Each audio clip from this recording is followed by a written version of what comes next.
하나님이 오늘 우리에게 주신 말씀은 스가랴서 14장 1절에서 8절까지의 말씀입니다. 스가랴서 14장 1절에서 8절까지의 말씀을 제가 봉독해 올리겠습니다. 여호와의 날이 이르리라. 그날에 내 재물이 약탈되어 내 가운데에서 나누이리라. 내가 이방 나라들을 모아 예루살렘과 싸우게 하리니 성읍이 함락되며 가옥이 약탈되며 부녀가 욕을 당하며 성읍 백성이 절반이나 사로잡혀 가리니와 남은 백성은 성읍에서 끊어지지 아니하리라. 그때 여호와께서 나가사 그 이방 나라들을 치시되 이왕의 전쟁 날에 싸운 것 같이 하시리라. 그날에 그의 발이 예루살렘 앞 곧 동쪽 감람산에 서실 것이요 감람산은 그 한가운데가 동서로 갈라져 매우 큰 골짜기가 되어서 산 절반은 북으로 절반은 남으로 옮기고 그 산 골짜기는 아셀까지 이를지라. 너희가 그 산 골짜기로 도망하되 유다 왕 우시야 때에 지진을 피하여 도망하던 것 같이 하리라. 나의 하나님 여호와께서 임하실 것이요 모든 거룩한 자들이 주와 함께 하리라. 그날에는 빛이 없겠고 강명한 것들이 떠날 것이라. 여호와께서 아시는 한 날이 있으리니 낮도 아니요 밤도 아니라 어두워 갈 때에 빛이 있으리로다. 그날에 생수가 예루살렘에서 솟아나서 절반은 동해로 절반은 서해로 흐를 것이라. 여름에도 겨울에도 그러하리라. 아멘.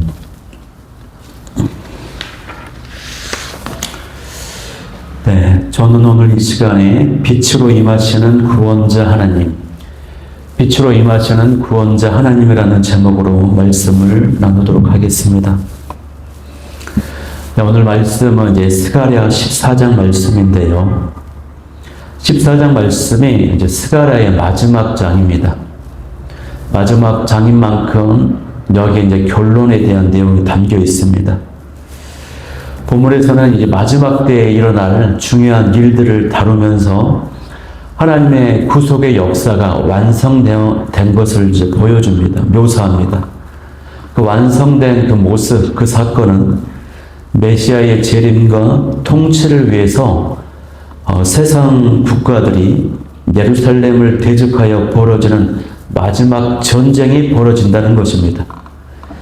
이것을 요한계시록에서는 아마겟돈 전쟁이라고 부르죠. 여호와의 날로 표현되는 이 마지막 때에 예루살렘은 대적들의 위협을 받고 이방 연합군에 의해 포위를 당합니다.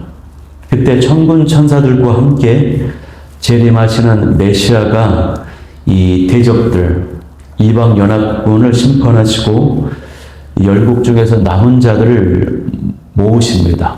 그리고 영원히 거룩한 통치가 이제 이루어진다라고 하는 내용입니다. 그러면 이제 각 구절들을 보면서 살펴보겠는데요. 먼저 1절과 2절 말씀을 보면 알 수 있듯이 종말의 때가 이르면 예루살렘이 침략당하는 상황이 전개됩니다. 1절 말씀에 여호와의 날이 이르리라. 그날에 내 재물이 약탈되어 내 가운데에서 나누이리라 말씀하고 있습니다. 이 재물이 약탈된다라고 했는데 그것은 어떤 이전의 사건이 있는 거죠. 그 사건의 결과로 나타나는 것인데 그러면 그 이전에 어떤 사건이 벌어지는가 그 내용이 2절에 나와 있습니다. 그것은 앞서 말했듯이 이방 나라들이 연합해서 예루살렘을 포위하는 것입니다. 예루살렘을 치는 것입니다. 그로 인해서 예루살렘이 함락을 당하고 약탈을 당해요. 심지어는 절반의 백성들이 사로잡혀 끌려갑니다. 이방 연합군은 승리를 확신하며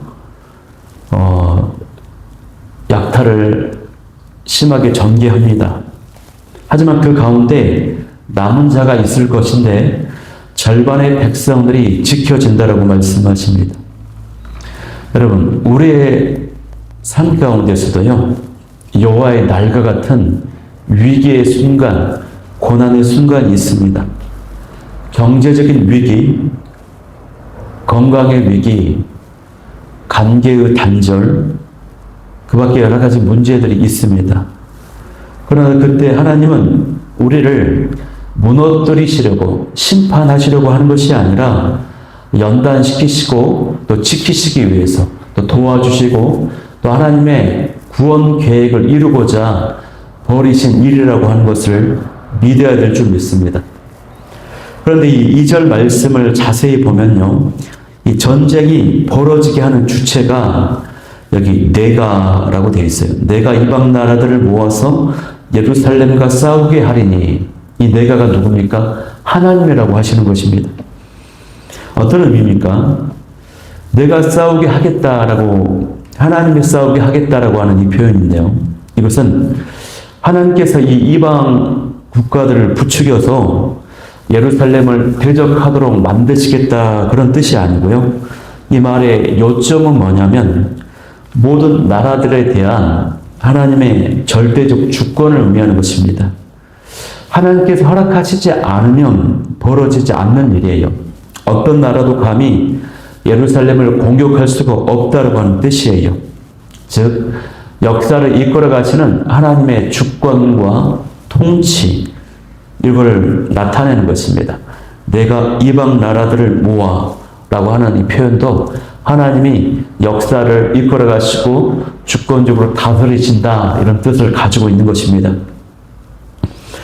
이처럼 예루살렘이 함락되고 성읍의 백성이 절반이나 포로로 끌려가서 소망이 다 사라진 것 같이 보이지만 이것은 다 하나님의 계획 가운데서 벌어지는 일이에요. 그리고 그때 여호와께서 진정한 백성들을 구원하시려고 하시는 일이라고 하는 것입니다. 그 내용이 3절 말씀이거든요. 3절에 그때 여호와께서 나가사 그 이방 나라들을 치시되 이왕의 전쟁날에 싸운 것 같이 하시리라. 여호와께서 나가사, 이렇게 표현되어 있습니다. 이 구절들을 우리가 자세히 보면요, 그때의 그 날에 이런 때에 관한 기록들이 자주 언급되고 있습니다. 이것은 뭐냐면 하나님께서 오랫동안 기다리던 날이라고 하는 것을 강조하는 말이에요. 하나님이 이렇게 오랫동안 이때를 기다리셨을까요? 왜냐하면 그 날은요, 악한 자에 대한 심판의 날이기 때문에 그렇습니다. 또 그 날에는 하나님의 백성들이 영원한 승리를 차지하는, 얻게 되는 날이기 때문에 그렇습니다. 또한 하나님께서 그 이름의 영광을 받으시는 날이기 때문에 그래요. 이처럼 모든 것이 하나님의 계획 속에 다 들어있는 것입니다. 여러분, 인류의 역사를 보면 어떻습니까? 혹자는 인류의 역사가 야만의 역사라고도 말합니다. 얼마나 많은 사람들이 학살을 당하고 죽어가고 또 전쟁이 벌어져서 어린아이와 여자들이, 불쌍한 자들이, 죄 없는 자들이 죽어가지 않습니까? 몇몇 지도자들의 욕심 때문에, 국가의 욕심 때문에 죽어가요. 그럴 때 우리는 한탄하면서 하나님이 어디 계시냐? 하나님은 정말 살아계신가? 하나님의 영광은 정말 어디 있는가? 의문을 가질 때가 있습니다. 악한 자들은 잘 되고요. 또 하나님의 사람들은 고난받고 핍박을 받습니다. 이런 모든 의문과 불합리한 이 모든 것을 하나님께서 그 날에, 그때에 완벽하게 정의를 이루신다고 하시는 것입니다. 악한 자는 심판하시고 의로운 자는 지켜주시고 승리를 차지하게 하시고 하나님의 이름이, 그 영광이 높이 빛나게 된다고 하는 것입니다. 바로 그 날에 이러한 모든 것들이 다 이루어진다고 하는 사실이에요. 3절 말씀에요, 그때 여호와께서 나가사라고 말씀되어 있어요. 여호와께서 나가신다고 하는 이 표현은 전쟁을 할 때에 왕이 그 군대의 맨 앞에 서서 선봉에 서서 출전하는 모습을 묘사하는 표현입니다. 하나님께서, 우리 하나님, 하나님의 백성들 앞에 서셔서 하나님이 원수들을 심판하시러 맨 앞에 선봉에 서서 나가신다는 것은 사실입니다. 저와 여러분도 하나님을 인생의 선봉에 두시고 하나님을 따라갈 수 있기를 바랍니다. 하나님이 저와 여러분의 인생의 왕이 되셔서요, 우리의 삶을 이끌어 가실 수 있기를 소망하여 그렇게 하나님께 주도권을 내어드리고 따라가는 우리의 삶이 되기를 원합니다. 그러면 우리의 모든 질서가 회복되고 우리의 마음과 우리 마음에 평안이 임하게 될 줄 믿습니다. 또한 이 열방을 이방 나라들을 치시되 이왕 전쟁 날의 싸움과 같이 하실 것이다 이렇게 기록되어 있습니다. 3절 말씀이에요. 이 뜻은 하나님께서 과거에 그분의 백성들을 구원하시기 위해서 개입하셨던 이 사건들을 떠올리게 하는 것입니다. 이왕의 전쟁 날의 싸움과 같이 이전에 전쟁에 있었을 때 하나님께서 앞서서 행하셨던 것들을 떠올리게 하는 것입니다.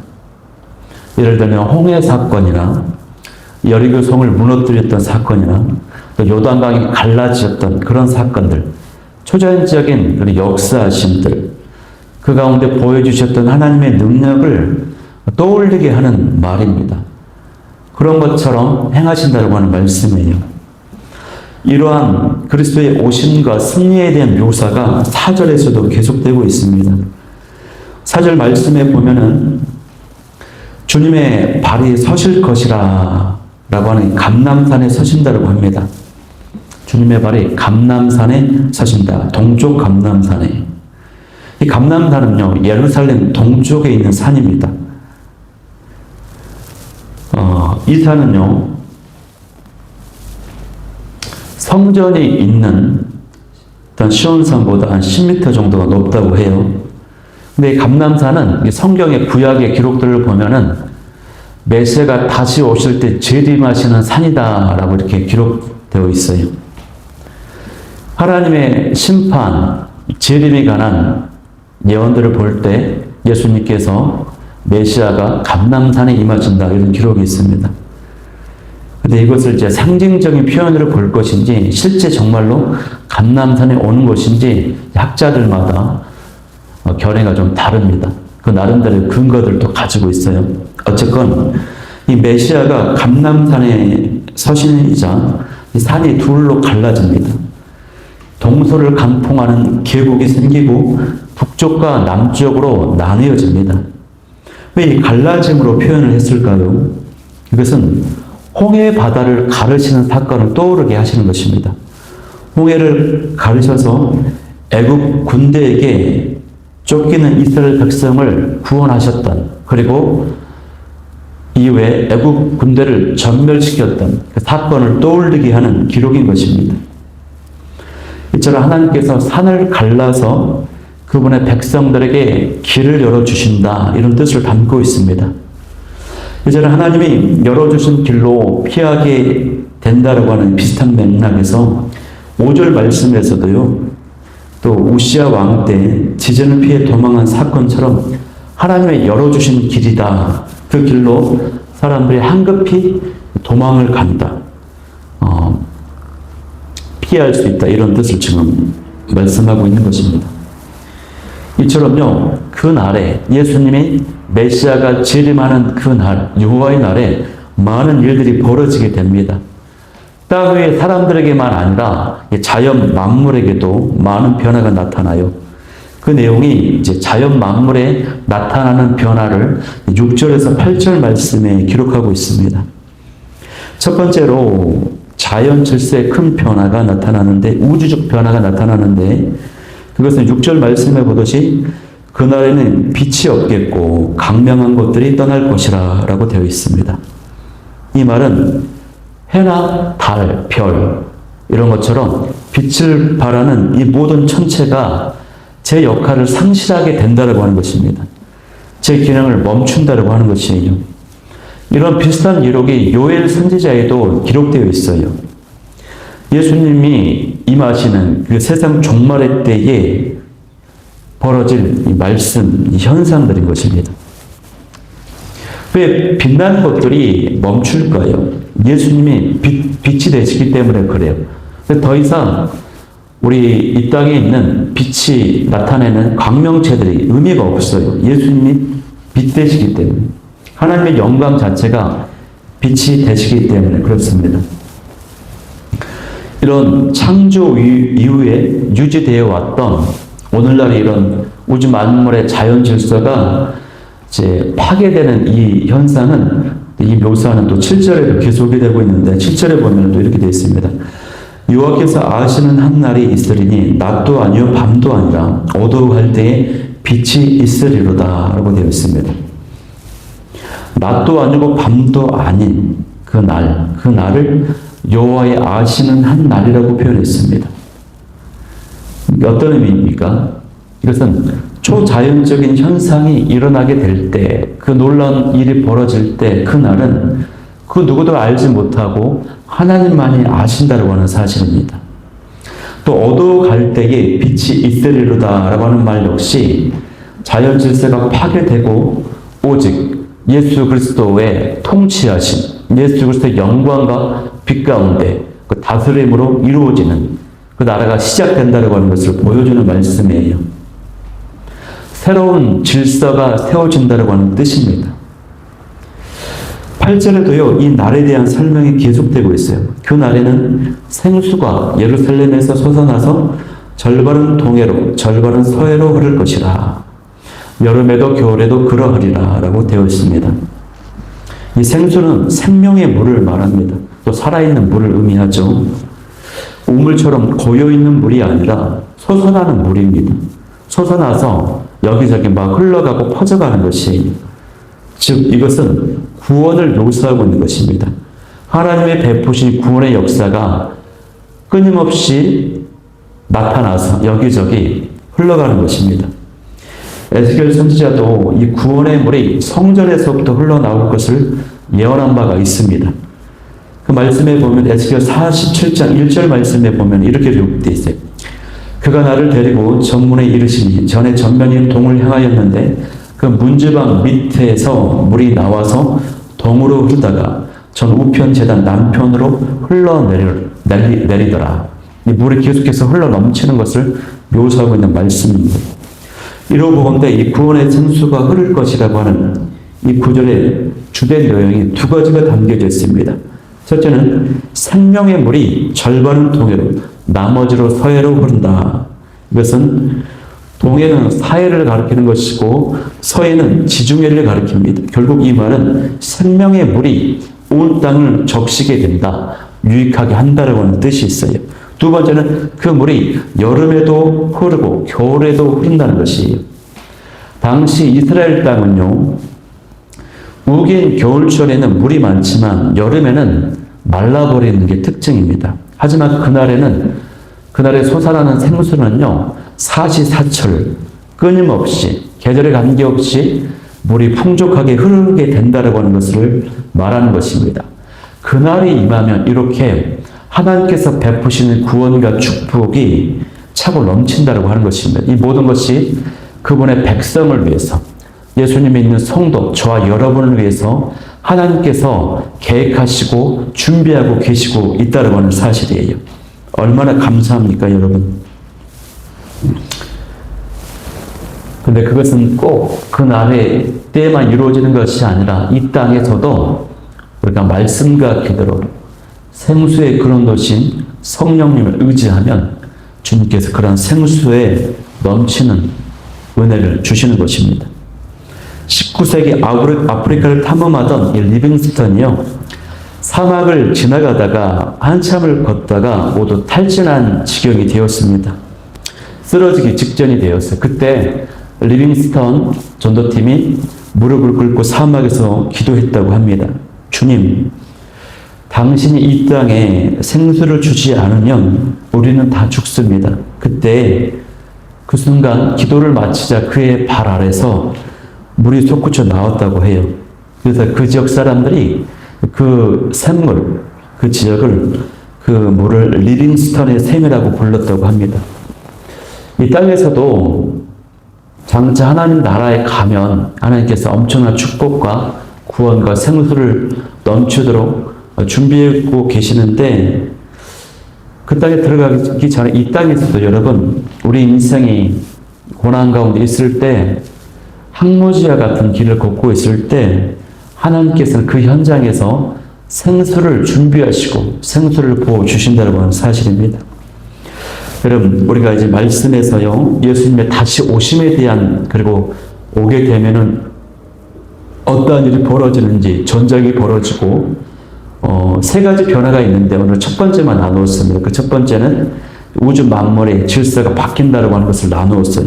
중요한 것은 뭐냐면, 우리가 성경에 분명하게 약속하고 있는 예수님의 재림에 대한 그것을 정말 믿어야 된다고 하는 사실입니다.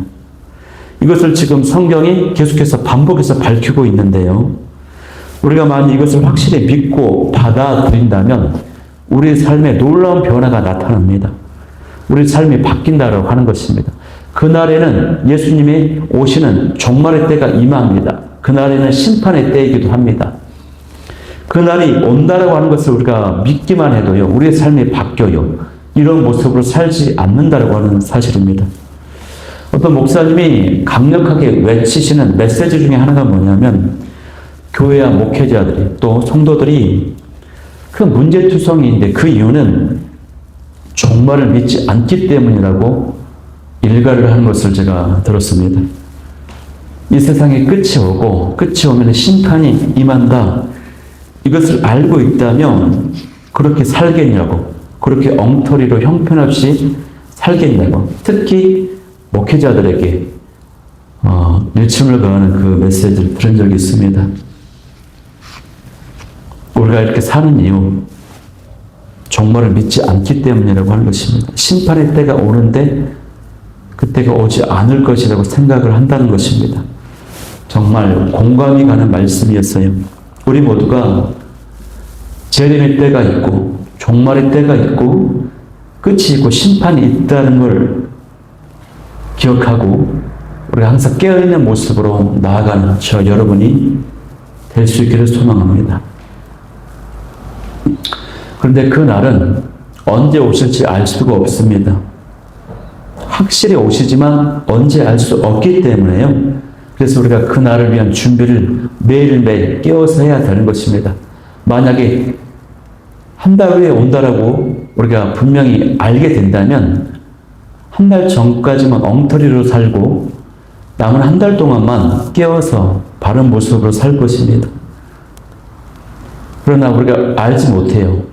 내일 새벽에 올 수도 있고요. 1년 후에 올 수도 있고요. 언제 올지 몰라요. 그렇기 때문에 항상 도적이 언제 찾아오는지 모르는 것처럼 항상 깨어서 우리가 있어야 되는 것이죠. 그래서 오늘 이 말씀을 기억하면서 항상 말씀과 기도로 또 순종함으로 깨어있는 저와 여러분이 될 수 있기를 소망합니다. 기도 제목 세 가지 나누겠습니다. 첫 번째, 고난과 연단도 하나님의 주권과 섭리 가운데 있음을 알고 인내하게 하여 주옵소서. 두 번째는 여호와의 날이 반드시 임할 것임을 알고 말씀과 기도로 깨어있게 하여 주옵소서. 세 번째는 빛과 생수의 근원 되시는 우리 주님만을 바라보며 의지하게 하여 주옵소서. 이 기도 제목 가지고 기도하며 나아가도록 하겠습니다.